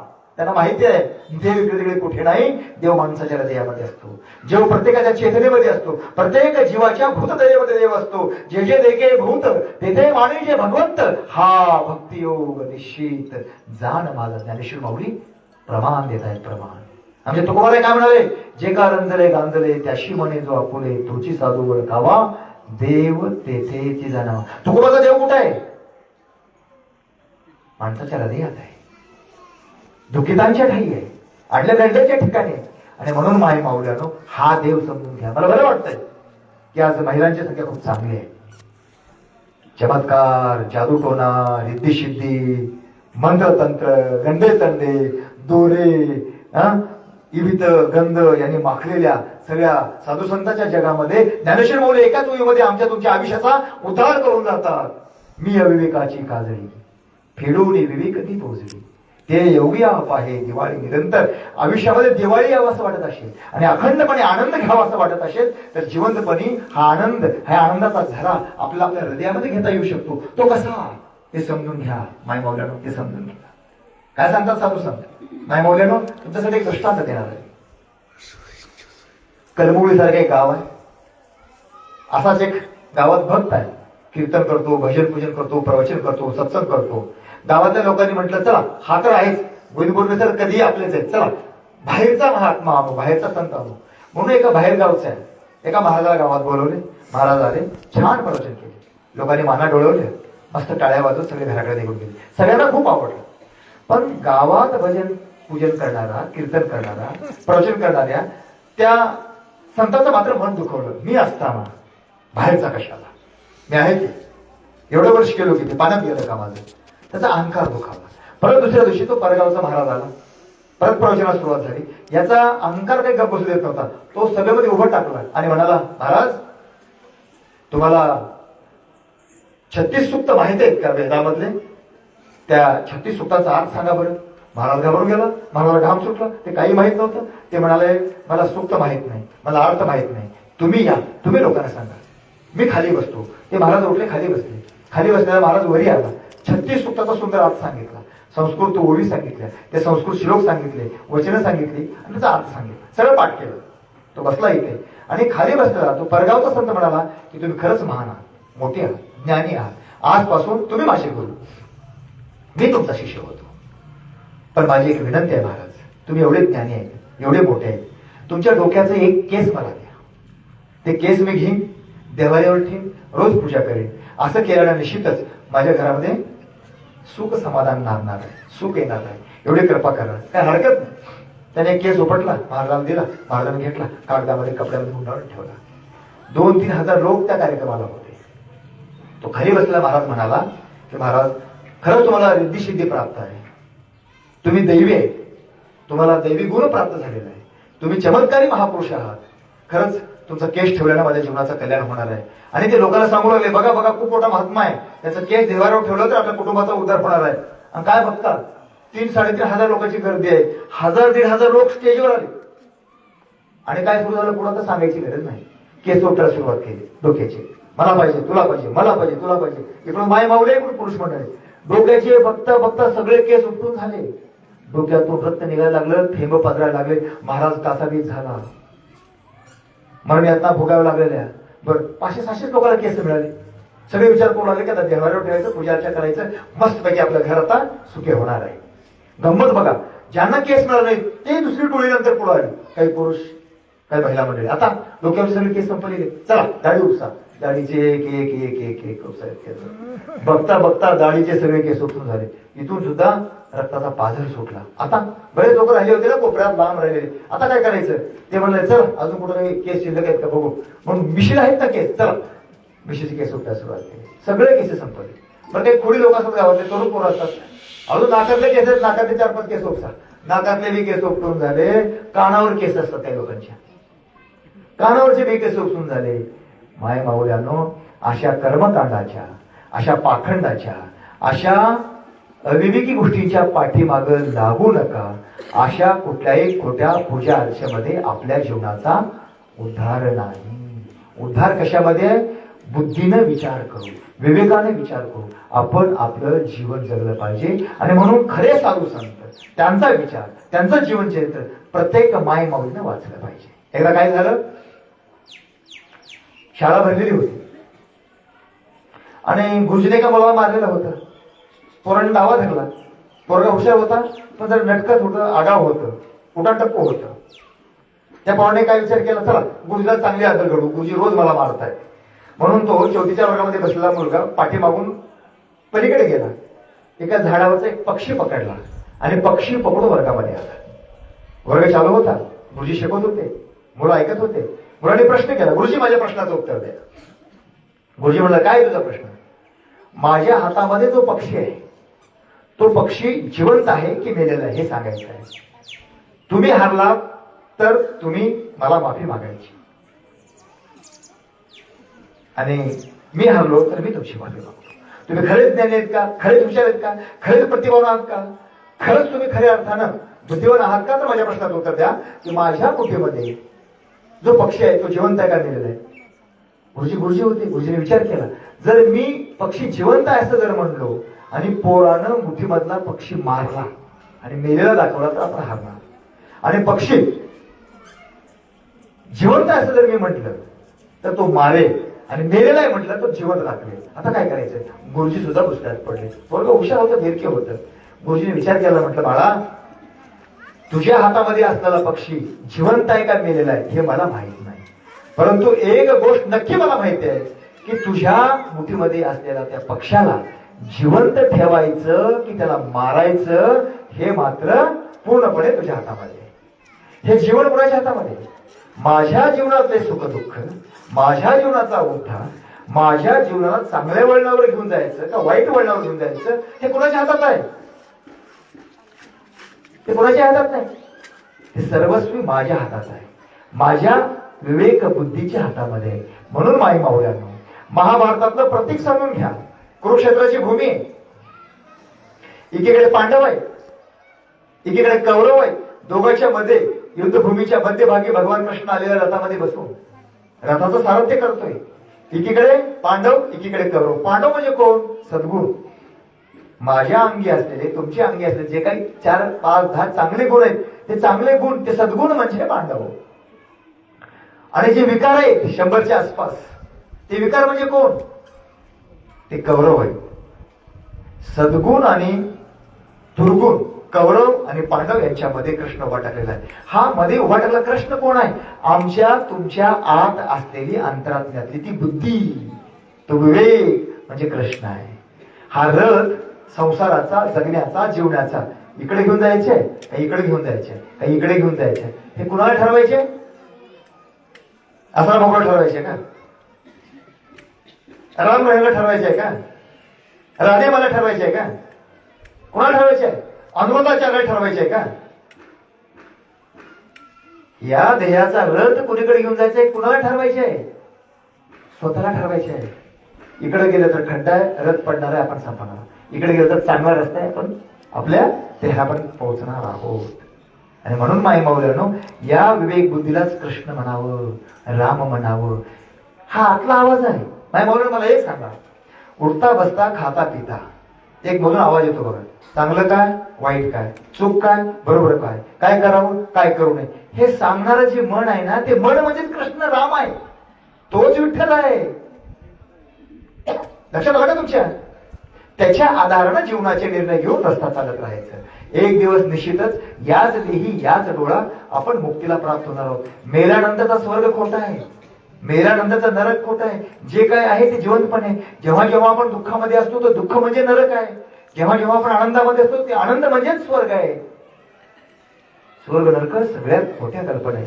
म्हणून माय मावल्यानो, मी तुम्हाला खऱ्या साधू संतांना जो विचार दिला, आपल्या वारकरी संप्रदायानं समतेचा विचार दिला, बंधुतेचा विचार दिला, एकजुटीचा विचार दिला. आम्ही तुम्ही सगळे एक आहोत हे अद्वैत तत्वज्ञान ज्ञानेश्वर माऊलीनं वारकरी जगाला सांगितलेलं आहे. आणि म्हणून बाहेरून आलेल्या, सोंगडोंग सांगणाऱ्या, कर्मकांड सांगणाऱ्या, आमची तुमची दिशाभूल करून दक्षिणा उकळणाऱ्या, पैसा उकळणाऱ्या भोंदू बाबापासून, महाराजापासून, बुवापासून दूर राहा, कल्याण होईल. अन्यथा आमचे तुमचं आयुष्य संपून गेल्याशिवाय राहणार नाही. पेपर वाचता की नाही? काही दिवसापूर्वी 14 कोटी रुपयाला आयटी क्षेत्रामध्ये काम करणाऱ्या इंजिनियरला काही भोंदू बाबांनी फसवलेलं आहे. किती कोटी रुपयाला? 14 कोटी. मी म्हणतो काहीच सांगत नाही, प्रमाण आणि पुरावे देऊनच सगळं सांगतो. एवढी शिकली सवरलेली, एवढी ज्ञानी माणसं 14 कोटी रुपयाला फसला. आणि मग चॅनलच्या पुढे लढायला लागली बायको, माणसं, फसवला आम्हाला, फसवला आम्हाला. तो वाईट नाही. माय मावल्यानो, समजा मी कदमोळी गावामध्ये या मंदिराच्या समोर दारूचं दुकान काढलं, बाटल्या ठेवल्या, दारूचं दुकान काढून 2-4 माणसं ठेवले, दारूचं दुकान चालू आहे माझं. मी तेवढा वाईट नाही माय मावल्यानो. जी माणसं अविवेकानं, न कळतेपणानं, अज्ञानानं, वेडेपणानं माझ्या दुकानात माझी दारू घेऊन जात आहेत, मी त्यांच्यापेक्षा बरं आहे ना. तुम्ही जर माझ्या दुकानात नाही आलात तर माझी दारू विकली जाणार नाही, माझं दुकानच चालणार नाही. मी दुकान टाकून सुद्धा फेल होणार आहे, अपेक्षित ठरणार आहे. तुमच्यामुळे माझं दुकान चालतं म्हणून तुम्ही सुद्धा तेवढीच पाठी आहे, तेवढीच वाईट आहे जेवढा मी वाईट आहे. आणि म्हणून विवेकाने विचार करा, बुद्धीने विचार करा. मी अविवेकाची काजळी फेडून विवेक दीप उजळी. विवेक दीप प्रत्येकाच्या आत असतो. हा दीप म्हणजेच आत्मा, सचविवेक बुद्धी. आणि हे दीप म्हणजेच कृष्ण विठ्ठल राम. याच्या आधारानं जीवनामधले प्रत्येक कर्म याला समोर ठेवून करा. माय मावल्यानो, कष्टाचा, घामाचा पैसा इकडे तिकडे कुठेही टाकू नका, कुठेही वाहू नका. जे खरंच महात्मे आहे, जे खरेच चांगली माणसं आहे, जे खरंच समाजाचं चांगलं काम करतायत त्यांना अवश्य द्या. शिक्षण संस्था चालवतायत, दवाखाने चालवतायत, गोरगरिबाचं भलं करतायत, रोग्यांची सेवा करतायत, गायींची सेवा करतायत, त्यांना अवश्य द्या. पण भोंदूगिरी करून देवधर्म मठ मठाधिपती आणि मंदिराच्या नावावरती समाजाची लूट करून खाणं पिणं मौज मजा करणाऱ्या भोंदू लोकांपासून माय माऊल्यानो सावध राहा, तरच आमच्या तुमच्या जीवनाचं भलं होणार आहे. अन्यथा आमचा तुमचा समाज एके दिवशी या अंधश्रद्धेच्या अंधारामध्ये खितपत पडणार आहे. आणि म्हणून विषयाला पुढे घेऊन जातो, आपल्याला आपल्या स्वतःच्या जीवनाचा जर उद्धार करायचा असेल तर स्वतःला स्वतःचा उद्धार करावा लागेल. आणि म्हणून या सगळ्या गोष्टी विवेकाने तपासल्या पाहिजे. एकदा काय झालं, गाडगे बाबा बसले होते, एक माणूस आला आणि म्हणाला, बाबा माझ्या गावात कीर्तन करता का? गाडगे बाबाचं खूप मोठं नाव झालं होतं. गाडगे बाबा म्हणाले की ठीक आहे, तुझ्या गावात येतो, कीर्तन करतो, पण माझी एक आट आहे. सावकाराने विचारलं, कोणती आट आहे? सगळ्या गावातल्या गोरगरिबाला जीवखाऊ घालायचं, प्रसाद करायचा. करतोस का? बिलकुल करतो महाराज. झालं. दुसऱ्या दिवशी गाडगे बाबा गावात आले, सगळ्या गावाला गाव जेवण ठेवण्यात आलं. सावकाराने सगळ्याला गोडधोड गाव जेवण दिलं. सकाळी 8:30-9 वाजल्यापासून गाडगे बाबा हातामध्ये दुर्डी घेऊन गावातल्या सगळ्या लोकांना, माय माऊल्याला सगळ्याला जेवायला वाटतं, सगळं गाव जेवलं, सगळे संपले. संध्याकाळचे 6-6:30 वाजले. दुर्डी टेकवली, घामाघूम झालेले गाडगे बाबा हळूच गावाच्या बाहेर निघाले. सावकार धावत पळत आला, म्हणला, हो बाबा कुठे चालला? आम्ही पण जेवायचं, तुम्ही पण जेवायचे, चला आपण प्रसाद घेऊया. गाडगे बाबा म्हणाले, नाही, माझं पोट भरलं जी, गाव जेवला नव्हतं, माझं पोट भरलं, आता तुम्ही जेवून घ्या. गाडगे बाबा ज्या बैलगाडीमध्ये बसून आले होते त्या बैलगाडीत बसले, बैलगाडी निघाली, बैलगाडी गावच्या बाहेर गेली आणि एक गंमत घडली. गाडगे बाबा टनकन गाडीतून उडी मारून खाली उतरतात. गाडी मालकाला वाटतं माझं काय चुकलं, गाडी बाबा का खाली उतरले? गाडगे बाबा त्याला म्हणतात, खाली उतर, खाली ये. तो बैलगाडीचा मालक खाली आला. गाडगे बाबांनी जवळ बोलवलं, चिमटा काढला. चिमटा काढल्याबरोबर अंगातून रक्त निघालं लाल म्हणून. गाडगे बाबा म्हणतात, अरे लय खात्या पित्या घरच्याच गड्या, हा लय माल खाल्लायस की, लाल गुण गरज येत तुझ्या अंगातून. अरे तुला थोडं तरी काही आहे का अक्कल बिक्कल माणूस की? अरे ज्या बैलगाडीला बैल झुपलायस ना, त्या बैलांची पोट खपाटीला गेलेली आहेत, त्याचे नुसतं हाडं दिसत आहेत, चिपाळ झालंय देहाचं. त्याला चारा देत नाहीस, त्याला वजन देत नाहीस, त्याला चंदी देत नाहीस, त्याच्या पोटापुढे नीट बघत नाहीत. असल्या पाप्याच्या बैलगाडीत मी बसणार नाही रे, चल चल दूर हो. गाडगे बाबा चालत चालत पुढच्या गावात गेले. गोपाला गोपाला देवतनंदन गोपाला. दुसऱ्या गावात गाडगे बाबाचं कीर्तन सुरू झालं. भूतदया, पशु पक्षी प्राण्याचं दुःख सुद्धा गाडगे बाबाला पाहून कळत होतं. आम्हाला तुम्हाला घरातल्या आई वडिलाचं दुःख कळत नाही, भावाचं दुःख कळत नाही, बहिणीचं दुःख कळत नाही, बायकोचं दुःख कळत नाही, लेकराचं दुःख कळत नाही. कुठे गाडगे बाबा आणि कुठे आपण? एक निरक्षर अंगठे बहादूर माणसाने आमचे तुमचे डोळे उघडले, गावाच्या गावं साफ केली, खराटा हातामध्ये घेतला आणि त्या विचाराच्या खराट्याने गावं तर साफ केलीच केली, प्रत्येकाच्या डोक्याची घाण सुद्धा गाडगे बाबांनी साफ केली. मायवानो, गाडगे बाबांनी साफ केली. किती मोठा माणूस, किती मोठा तत्वज्ञान गाडगे बाबांना आम्हाला मला सांगितलं. माय माऊल्यानो, गाडगे बाबाच्या पाया पडायला लोक यायला लागले की गाडगे बाबा एक सोटा ठेवायचे, काठी ठेवायचे, धपकन पाठीत मारायचे, म्हणायचे, माईला विचारत नाही, बापाला विचारत नाही, माझ्या कायद्या पाया पडतो, चल चल आम्हाला दूर हो, दूर हो, तुझा स्पर्श सुद्धा मला नको. आणि अलीकडे पाये पसरून बसणारे महाराज, पाया जर नाही पडलं तर पाया पडला नाही, तो माझा भक्त नाही का, तो हिंदू नाही का, तो वारकरी नाही का, असे म्हणणारे महाराज कोणीकडे, आणि तुमचा हात सुद्धा माझ्या पायाला लागू नको असं म्हणणारे गाडगे बाबा कोणीकडे. कुणीकडे चाललो आपण? साधू संतांचा खरा वारसा काय विसरून गेलो. माय माऊलीने एक गोष्ट सांगू का तुम्हाला? हे बघा, बऱ्याचदा आमच्या तुमच्या वाड्याला अशी माणसं येतात, आपण पाहतो आहोत ते होते. घाई गर्दीतून पुण्याकडून निघालेत, मुंबईकडून निघालेत, बस नाही, खाजगी वाहन केलेत, वाहन पंक्चर झालंय, ऑटोमध्ये येत आहे आणि विचारलं तर कुठं चाललेत बाबा, कुठं चाललेत माय? काही नाही जी, भावकीत माणूस मेले, शेवटचं तोंड बघावं म्हणून मौताला चाललोय. गांभीर्याने बघा माय माऊल्यानं काय म्हणतात. माय माऊल्या, भावकीतला माणूस मेलाय, मेलेल्या माणसाचं शेवटचं तोंड बघावं म्हणून तोंड बघायला आम्ही पुण्या मुंबईहून काही गर्दी धावत पळत आलो. सकाळपासून जेवलो सुद्धा नाही. आता रात्रीचे 8-9 वाजता, सकाळी 7ला बसतोय आम्ही. अशी म्हणणारी खूप माणसं आहेत. अनेक गावामध्ये असं घडतं, सूर्यधाराच्या ठिकाणी घडतंय. आपल्याला कुठे जायचं तर घडतंय, धावत पळत मोताला जातो. कारण आपल्याकडे एक म्हण आहे, तोरणदारी आणि मरणदारी आपण जाऊ चुकू नये. माय मावल्यानो, हात जोडून कळकळीनं तळमळीने एक विनंती आहे, मेल्यावर तोंड बघण्यापेक्षा तो माणूस, ती व्यक्ती, ती माय, ते बाप, तो मित्र, तो सगळा सोयरा, पाहुणा, शेजारी जिवंत असताना सोबत जा, घरी जा, दोन प्रेमाचे शब्द बोला, त्याचं दुःख समजून घ्या, त्याचं दुःख ऐका,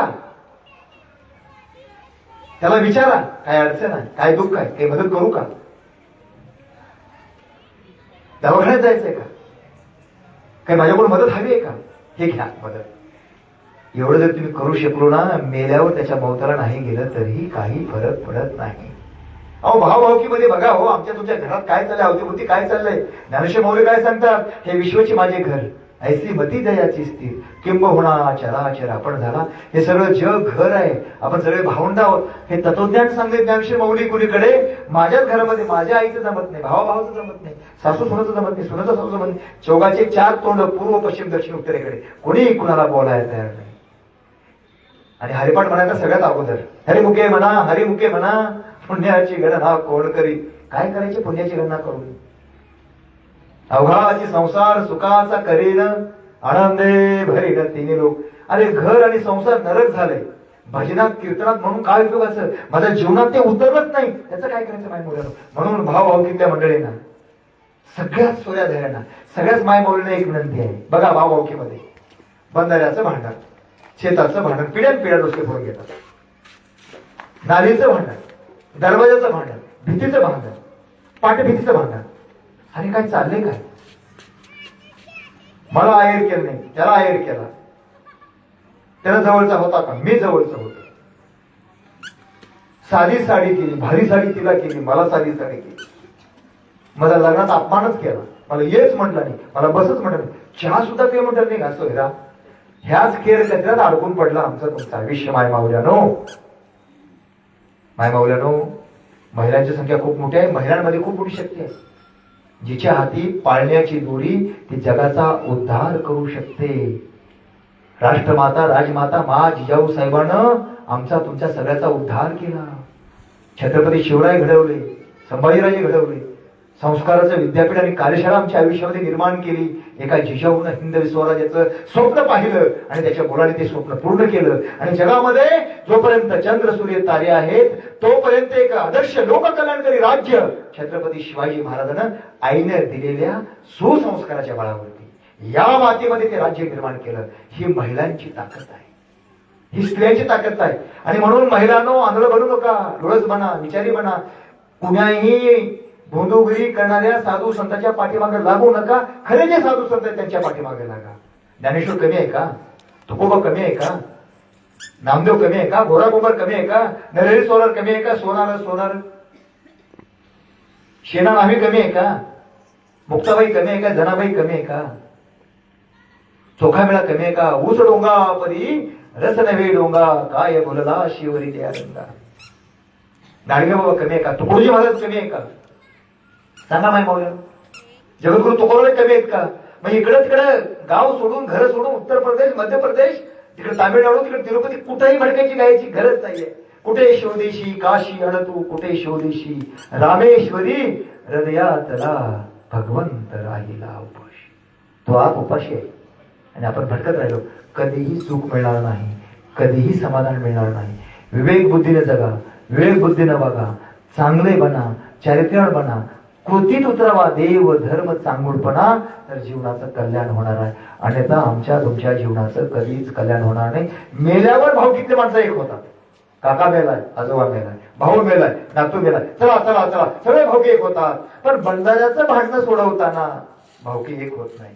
त्याला चाडी घालते, त्याला चाडी घालते, त्याला चाडी घालते, नाही. मग ती काही इकडं टोळी, काही तिकडं टोळी, भांडणे सुरू. शेताचं भांडण भावभावकी का मिटू शकत, घरातल्या खिडक्याच्या दाराचं भांडणं भावभावकी का मिटू शकत नाही, वाटेचा प्रश्न भावभावकी का सोडू शकत नाही. आपण भावभावकी काय, भाऊ भावाला समजून घ्यायला तयार नाही. रामायण तर वाचतो, रामायण तर ऐकतो, जय श्रीराम जय श्रीराम. माझ्या जीवनात राम उतरला का, रामकृष्ण सांगण्याच्या गोष्टी नाहीत, लिहिण्याच्या गोष्टी नाहीत, बोलण्याच्या गोष्टी नाहीत, चित्रित करण्याच्या गोष्टी नाहीत. राम जगण्याचा विषय असला पाहिजे, कृष्ण जगण्याचा विषय असला पाहिजे, ज्ञानेश्वर तुकाराम आपल्या जगण्याचे विषय असले पाहिजेत. हे जोपर्यंत आचरणात येत नाही तोपर्यंत या नरदेहाला कधीही कसलीही मुक्ती मिळू शकत नाही. माय मौलानो, गाडगे बाबा गावात जायचे आणि लोकांना सांगायचे, आज मोठ्या महाराजचं कीर्तन आहे जी गावात या, मोठ्या महाराजचं कीर्तन आहे जी गावात या म्हणायचे. गावावर सांगत सुटायचे. संध्याकाळचे 8 वाजले, गाडगे बाबा पसार व्हायचे. लोक कीर्तन ऐकायला यायचे आणि कीर्तनकार यायचंच नाही.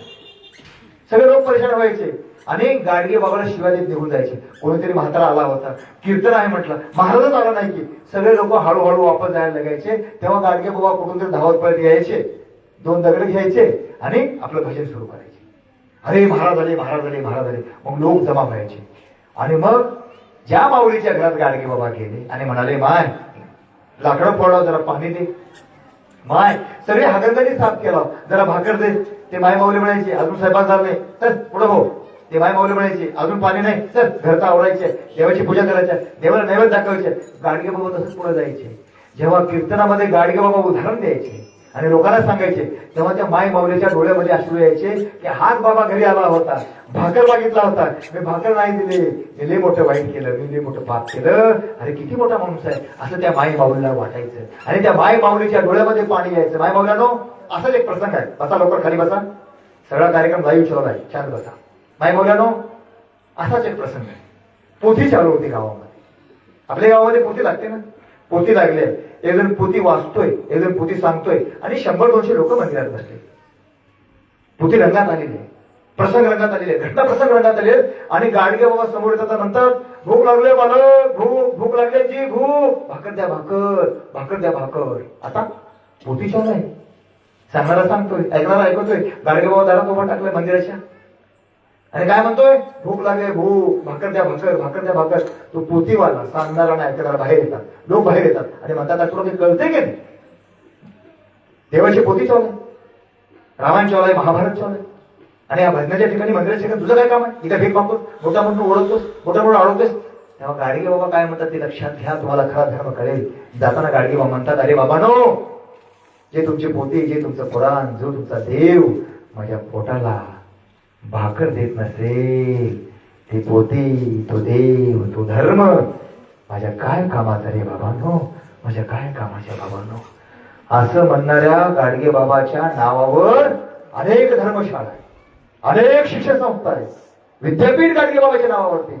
एवढा मोठा माणूस आम्हाला तुम्हाला काय सांगतो, विचार करा, विवेकानं वागा, बुद्धीनं वागा, कुठेही डोकं ठेवू नका.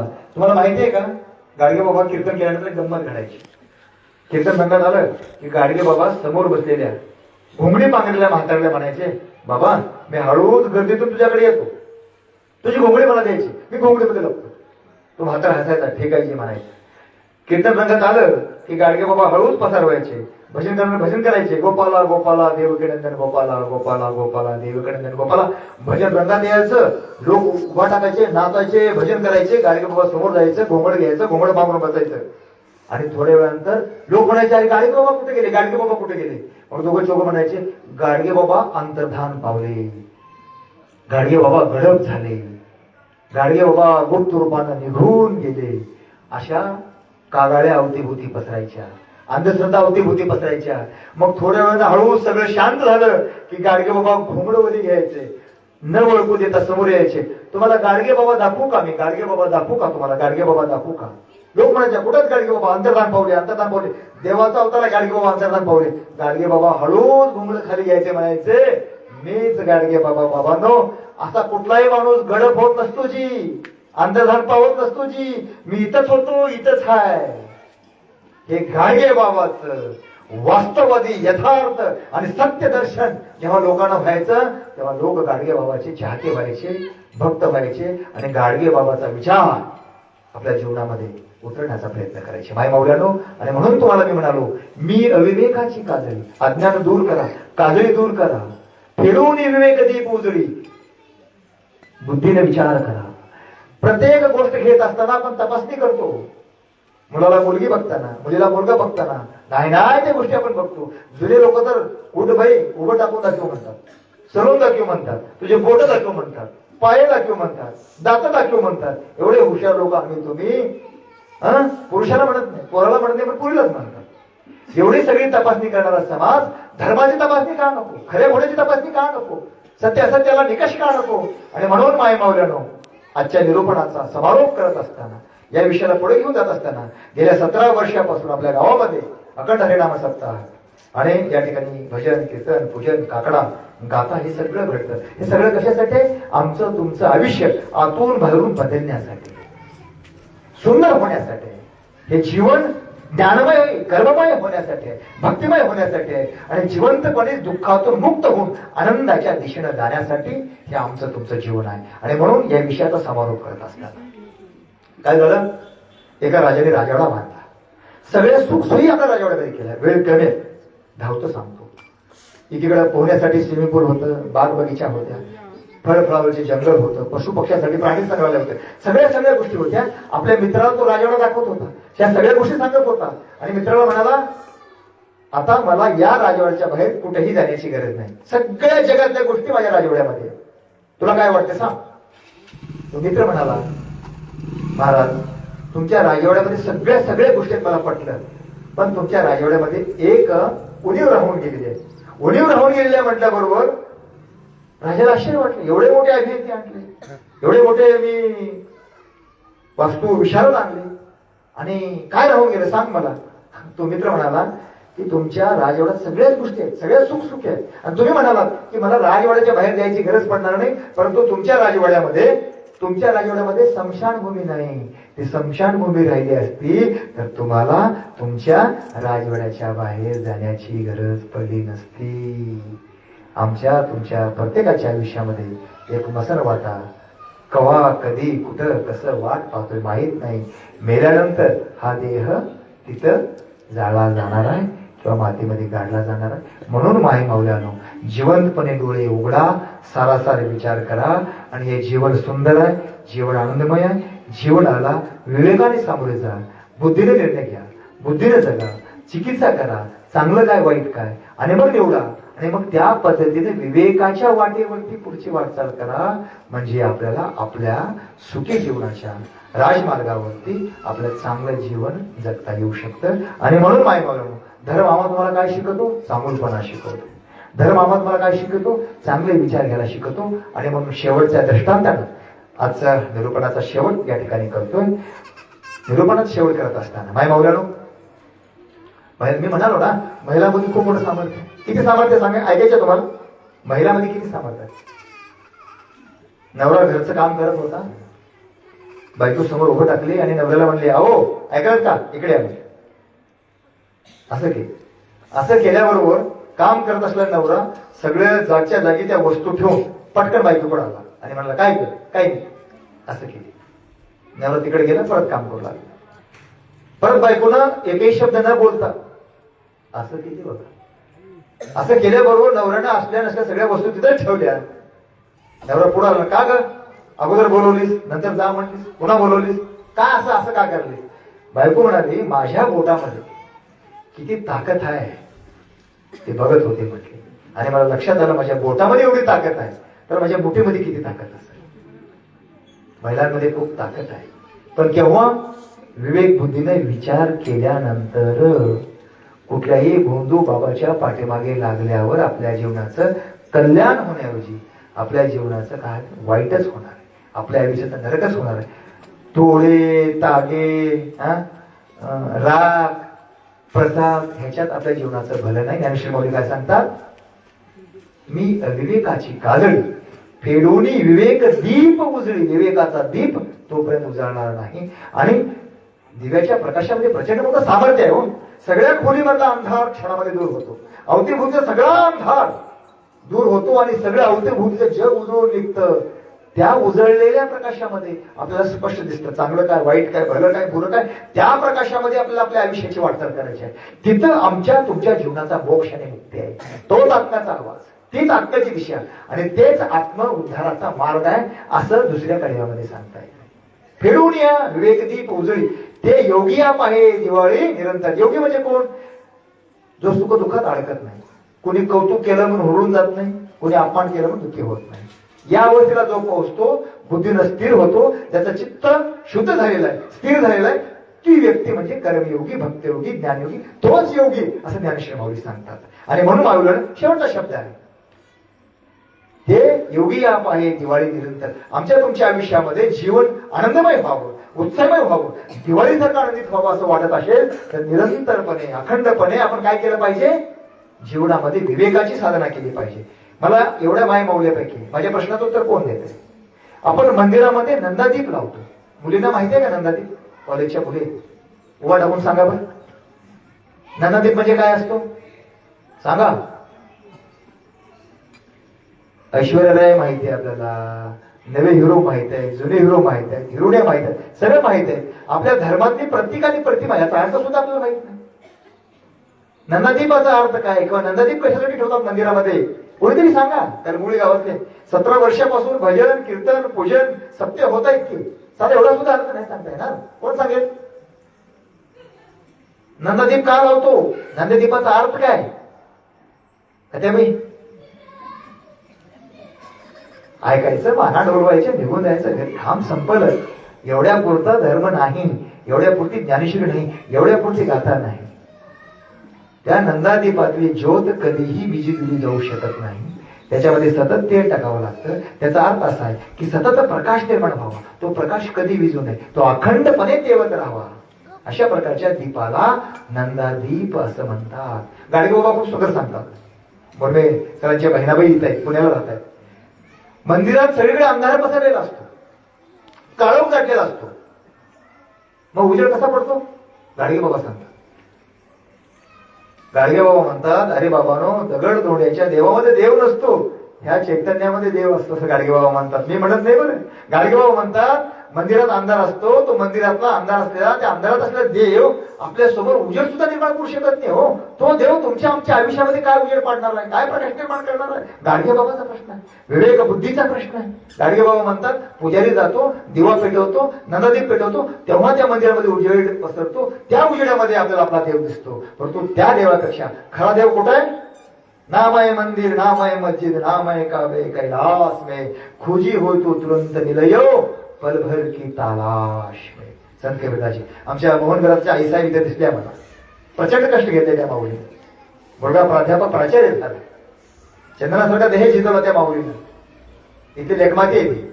माय माऊल्यानो, हा प्रकाश जास्त महत्वाचा आहे, विवेकाचा, बुद्धीचा. आणि हे निरंतर आपल्या अंतरात्म्यामध्ये तो प्रकाश निर्माण झाला की आपल्याला याच देहा, याच डोळी, इथंच वैकुंठ आहे, इथंच स्वर्ग आहे, बाहेर कुठेही जाण्याची, तिकडे पडण्याची गरज नाही. मेल्यानंतर हाड काशीला टाकावे, का इंद्रायणीत टाकावं, का चंद्रभागेत टाकावं, का संगमाला टाकावं, का वाजरडीच्या नदीत टाकावं, हा प्रश्न सुद्धा उरणार नाही माय माऊल्या. जाता जाता तुम्हाला सांगतो, यापूर्वी पण सांगितलं, माय माऊल्यानो, बोले तैसा चाले, त्याची वंदावी पावले. आधी केले मग सांगितले. मला इथून काही बोलायचा हा अधिकार विचारमंचाने दिलेला नाही. मी माझं स्वतःचं देहदान केलेलं आहे. स्वर्गवासी विलासराव देशमुख हॉस्पिटल लातूरला. मी माझा हा विचार विवेकाने माझ्या बायकोला ऐकवला. बायको पण म्हणाली मी पण देहदान करणार. तिनं पण देहदान केले. माझी बायको पण समोर इथं आलेली आहे. माझ्या मुलाला हा विचार ऐकवला. तो अपोलो हॉस्पिटल लातूरला डॉक्टर मनोज कदमच्या हॉस्पिटलमध्ये ऍडमिट होता. मी म्हणालो मी देहदान करतोय, तुझी आई देहदान करते, तुझा काय विचार आहे? पप्पा मी पण देहदान करतो. अरे मी म्हणतो म्हणून नको, तुझ्या बुद्धीला पटत असेल तर कर, तुला आतून वाटत असेल तर कर. हो पप्पा तुम्ही करताय, आई करताय, मला पण पटलेलं, मी पण देहदान करतो. माझ्या मुलाने पण देहदान केलेलं आहे. आम्ही देहदान चळवळीमध्ये काम करतोय. मेल्यानंतर माईच्या गोडजेवणाचा खर्च छोट्याने घ्यावा का मोठ्याने घ्यावा? माईची जमीन तू घ्यावं का मी घ्यावं? माईची हाड इथं टाकावं तिथे टाकावं? शेतात पुरावं का गावात पुरावं? या सगळ्या गोष्टीतून आम्ही मुक्त झालो, या कर्मकांडातून आम्ही मुक्त झालो. आम्ही मेल्यानंतर आमचा देह त्या हॉस्पिटलला जाईल. तिथं विज्ञानाचे विद्यार्थी आमच्यावर अभ्यास करतील, हाडाचा अभ्यास करतील, शरीराचा अभ्यास करतील, या देहाचा अभ्यास करतील आणि लोकांच्या रोगावर उपचार करतील. मेल्यानंतर सुद्धा अनेक तासापर्यंत डोळे जिवंत असतात. ते डोळे आलेल्या माणसाला दिलं तर त्याला जग पाहता येऊ शकतं. हे प्रचंड पुण्याचं काम आहे. कर्णाने अनेक गोष्टी दान केल्या, अनेक दानशूर लोक आपल्या संस्कृतीमध्ये झाले. आपल्या सगळ्यांना माहिती आहे. कवच कुंडला दान केली कर्णाने, आम्ही आमचा देह दान केला. या चळवळीमध्ये ज्यांना कोणाला सहभागी व्हायचा असेल, उदाहरण करणं, या तुमचं स्वागत आहे. मेल्यानंतर काहीच नाही, फक्त राहत आहे. मातीत गाडल्यानंतर फक्त देहाची माती होते. मेल्यानंतर स्वर्ग नाही, मेल्यानंतर नरक नाही. जाळलं तर राख होते आणि मातीमध्ये गाडलं तर माती शिल्लक होते. याच्या पलीकडे काहीही खरं नाही. बाकी सगळे तर्क वितर्क आहे, बाकी सगळे शास्त्राच्या पंडिताच्या गोष्टी आहेत. त्याच्यामध्ये सत्य कुठेही गवसत नाही.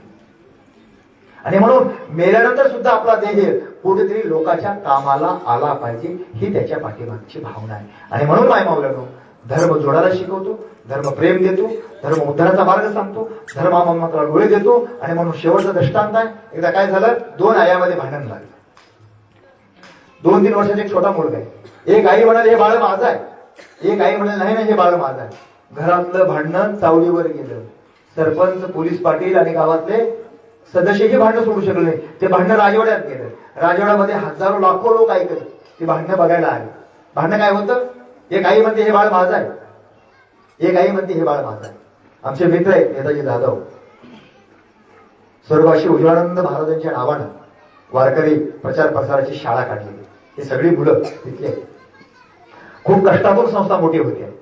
कीर्तन करतो, प्रवचन करतो, टीमला शिकवतो, संस्कार देतो. आलेल्या 2 पैशातून संस्था चालवतो. मी घर बघितलं, मी अनेकदा जातोय. तो माझा खूप चांगला मित्र आहे. अत्यंत गरिबीतून, प्रतिकूल परिस्थितीतून आपल्या मदतीच्या हातावरती ही वारकरी संस्था चालू आहे. सरळ हातानं अशा ठिकाणी मदत करा. जे करोडो रुपये घेऊन जात आहेत, अजून करोडो रुपये तुमच्याकडे मागतायत, ते आमच्या तुमच्या आयुष्याचं वाटोळ करतील. आपल्या घामाचा कष्टाचा पैसा हे गोर गरीब शेतकऱ्याचे पोर आहेत.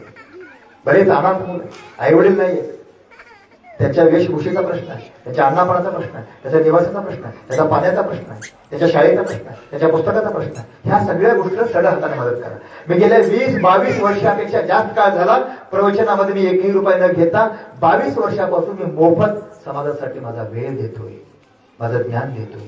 जे काही मला प्राप्त झाले ते तुमच्याकडे तुमच्या पायावर ठेवतोय. माय मौलाना, ते सगळं जे आहे 22 वर्षाचं तुमचं तिकडे गेलं पाहिजे, तर आपल्या येणाऱ्या पिढीचा उद्धार या ठिकाणी होणार आहे. त्या 2 आयामध्ये भांडण लागलं.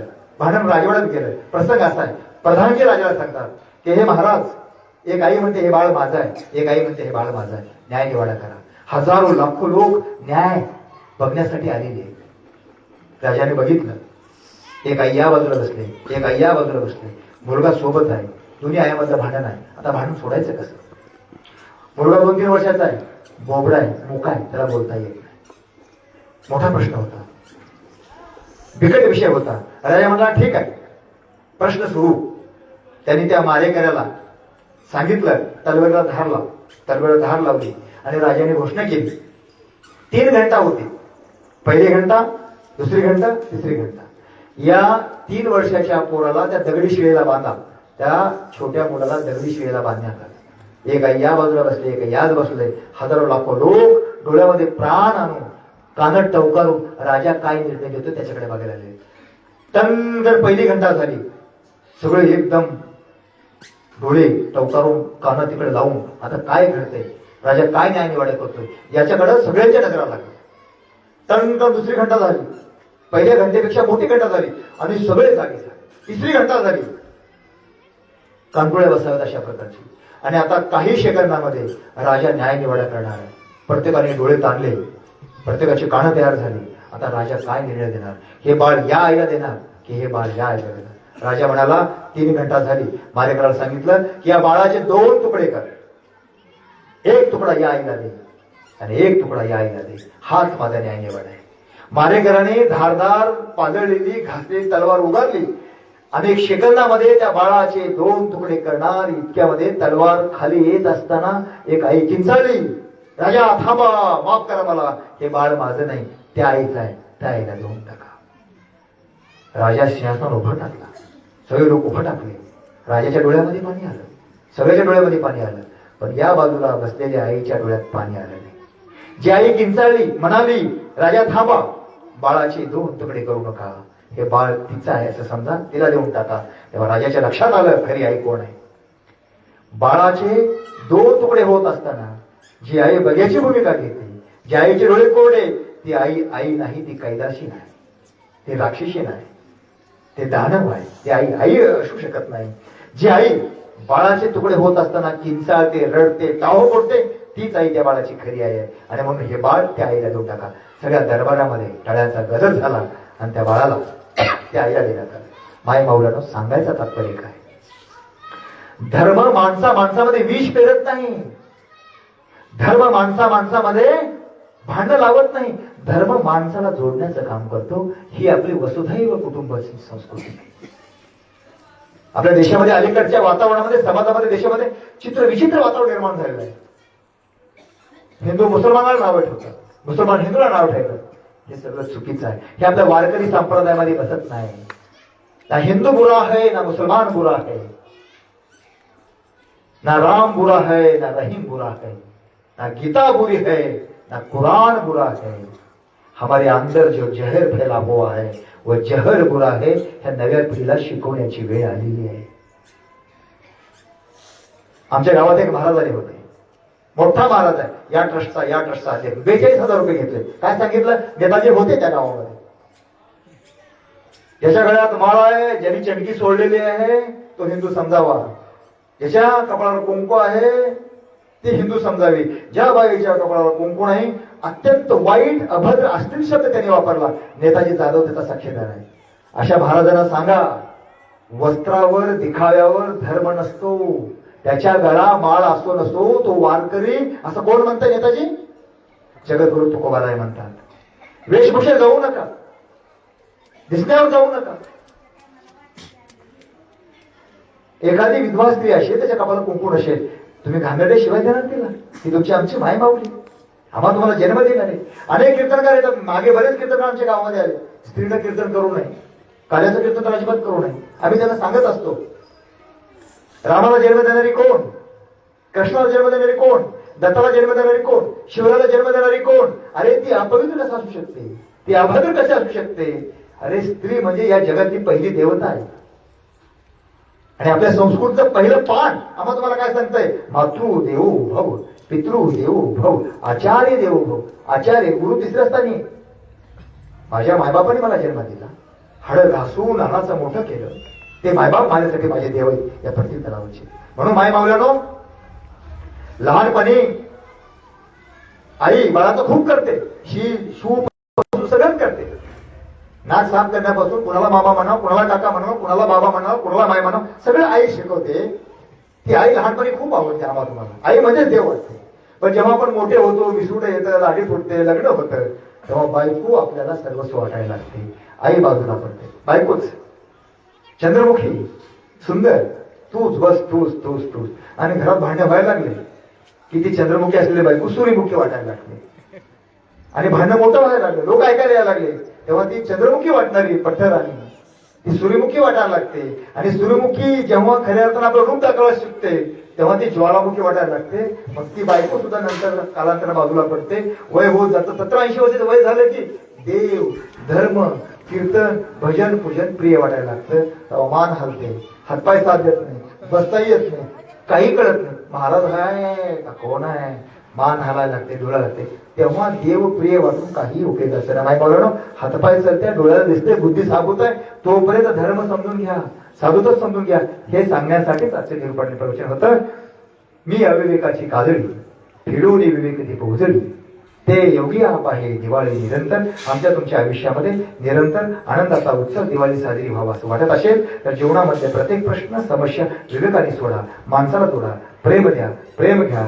ज्योत असे ज्योत जगाते चलो, प्रेम की गंगा वाहते चलो. हाच वारकरी संप्रदाय आहे, हाच भागवत धर्म आहे. आणि म्हणून राष्ट्रसंत तुकडोजी महाराजांच्या शब्दांनी आजच्या निरूपण सेवेचा समारोप करतो. 17वा वर्ष या ठिकाणी संपत आहे. उद्या काला महाप्रसाद. आपण आपल्या घरामध्ये आनंदाने राहा. परंतु ही यात्रा सत्ता संपल्यानंतर सुद्धा आपल्या डोक्यामध्ये, मनामध्ये, भावनेमध्ये सतत चालू होऊ द्या. विठ्ठल विठ्ठल, राम राम, कृष्ण कृष्ण. ती धून आयुष्यभर आपल्यासोबत राहू द्या. ते धून म्हणजे तपस्या आहे, साधना. ते धून म्हणजे नामस्मरण आहे. ते धून म्हणजे खऱ्या अर्थानं आमच्या तुमच्या जीवनाच्या उद्धाराचा मंत्र आहे. तेच अभंग आहे, तेच वय आहे, तेच रुची आहे, तेच वचन आहे. आणि म्हणून राष्ट्रसंत तुकडोजी महाराज काय सांगतात? नेताजी खूप छान भजन म्हणतोय, मला तसा आवाज नाही. मला तसा आवाज झाला असता मीही 2-2 लाख 5-5 लाख रुपये कमवले असते. म्हणे नाही भाव म्हणे देवा मला पावले, देव बाजारचा भाजीपाला नाही रे, देव आशानं पावायचा नाही रे. दगडाचा देव त्याला वडराच भेव, दगडाचा देव त्याला वडराच भेव, मातीचा देव त्याला पाण्याचं भेव, लाकडाचा देव त्याला अग्नीचं भेव, दह्या दुधाचा देव त्याला बोक्याचं भेव, सोन्या चांदीचा देव, त्याला चोराचं भेव, देव आशानं पावायचा नाही रे, देव बाजारचा भाजीपाला नाही रे. देवाचं देवत्व आहे ठाई ठाई, अहंकार मेल्या विन अनुभव नाही.